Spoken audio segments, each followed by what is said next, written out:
आज आपको परंपरागत जल स्रोत है यानी इसके बारे में जानकारी देना चाहूंगा।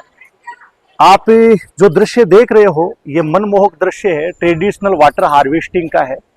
कई बार आपको बताया भी जाता है कि कुआं बावड़ी है यानी इसके बारे में। आज झालरा के बारे में आपको जानकारी देने वाला हूं और ये है तूर जी का झालरा।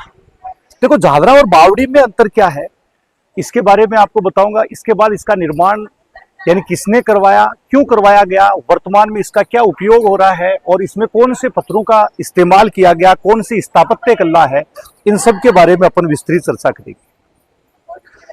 ये है तूर जी का झालरा और जो तूर जी का झालरा और बावड़ी में अंतर है आपको बता रहा हूं। बावड़ी में चारों तरफ ये सीढ़ियां होती, चारों तरफ। अब इसमें आप एक गौर से इस वीडियो में देखिएगा, चारों तरफ आपको सीढ़ियां नजर नहीं आएगी। तीन और ही सीढ़ियां है, तीन और इसमें सीढ़ियां। एक तरफ सीधा है जहां से जो तैराक होते हैं ऊपर से छलांग भी मारते हैं और तैरने का काम भी कर रहे हैं। अभी भी आप देख रहे हो कि एक तैराक है यानी वो इसमें तैर रहा है।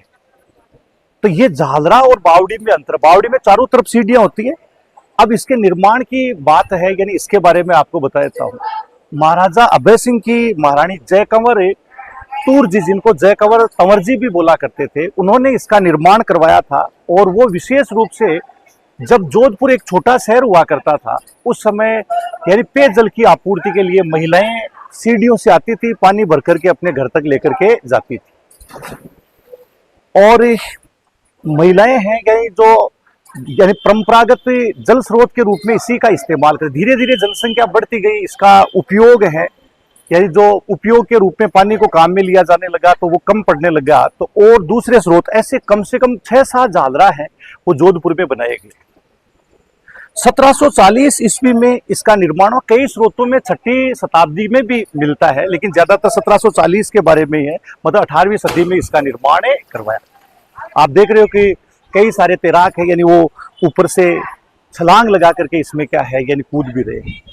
देशी विदेशी सभी पर्यटक यहाँ पर आ रहे हैं और इस के निर्माण में लाल गुलाबी रंग का गाठू पत्थर है, उसको तराश करके बनाया गया। 3 स्थापत्य कलाओं का यहाँ पर मिश्रण देखने को मिलता है। यही यहाँ पर राजपूत स्थापत्य कला भी है, मुगल स्थापत्य कला भी है और मराठा स्थापत्य कला भी है। कुछ समय पहले आपने एनसीईआरटी किताबों में देखा था कि मराठाओं ने राजस्थान है यानी इसमें राज किया, ऐसा था, एक कंट्रोवर्सी हुई थी। लेकिन यहाँ पर तीनों स्थापत्य कलाएं हैं वो देखने को मिलती है। दूसरा यानी इसका उपयोग धीरे धीरे क्या आबादी बढ़ती गई तो इसका उपयोग यानी जो सनातन धर्म है यानी उसमें क्रियाकर्मों के लिए शुरू हो जाता है।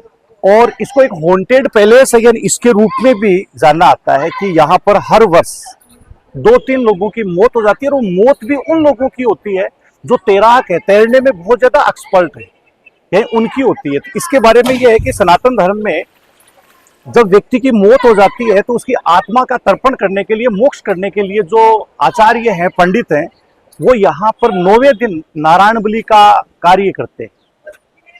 तो वो क्या करते थे, यहाँ पर आत्माओं को बुलाते हैं तो आत्मा का तर्पण करते। कई बार वो आत्मा वापस नहीं लौटती है तो यानी वो प्रेत बन करके यहाँ घूमती रहती है, जिससे कई बार कई तैराक है यानी उनकी जान भी ले लेती है।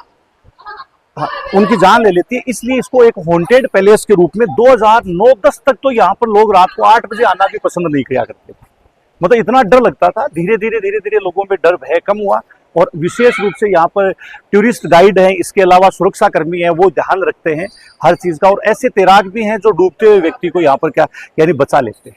ये 7 मंजिला है, 250 से 300 फुट गहरा है।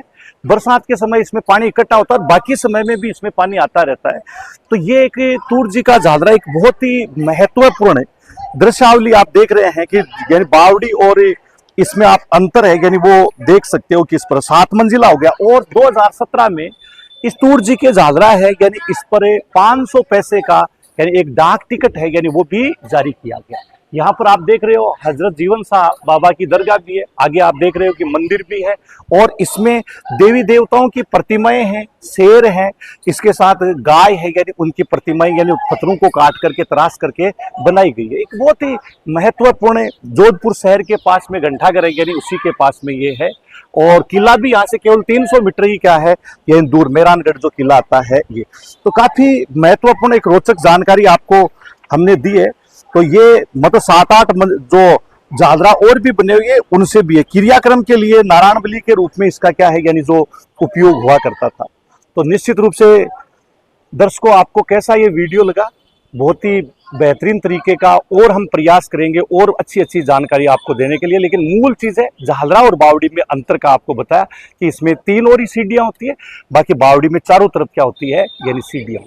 धन्यवाद।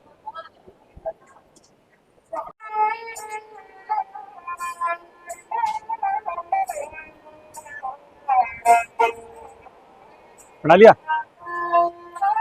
ये यानी परंपरागत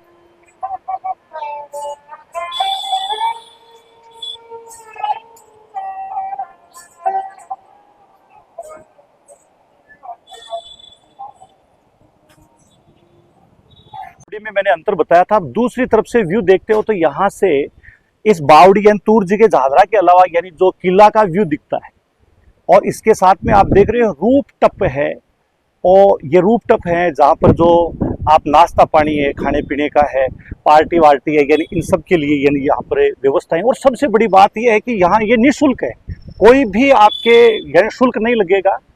खाने पीने का शुल्क लगेगा, मतलब इस तूरजी का झालरा है यानी इसको देखने का कोई भी शुल्क नहीं है। 24 घंटे ये खुला रहता है, कभी भी आ सकते हो। रात के समय और अच्छा दृश्य यहाँ का देखने को मिलता है, लाइटें वाइटें भी होती है, और गार्ड वगैरह, टूरिस्ट गाइड वगैरह है, वो रात के समय अच्छे यानी यहाँ पर आपको समझाने का भी प्रयास करेंगे। और विदेशी पर्यटक भी शाम के समय आना ज़्यादा पसंद करते हैं।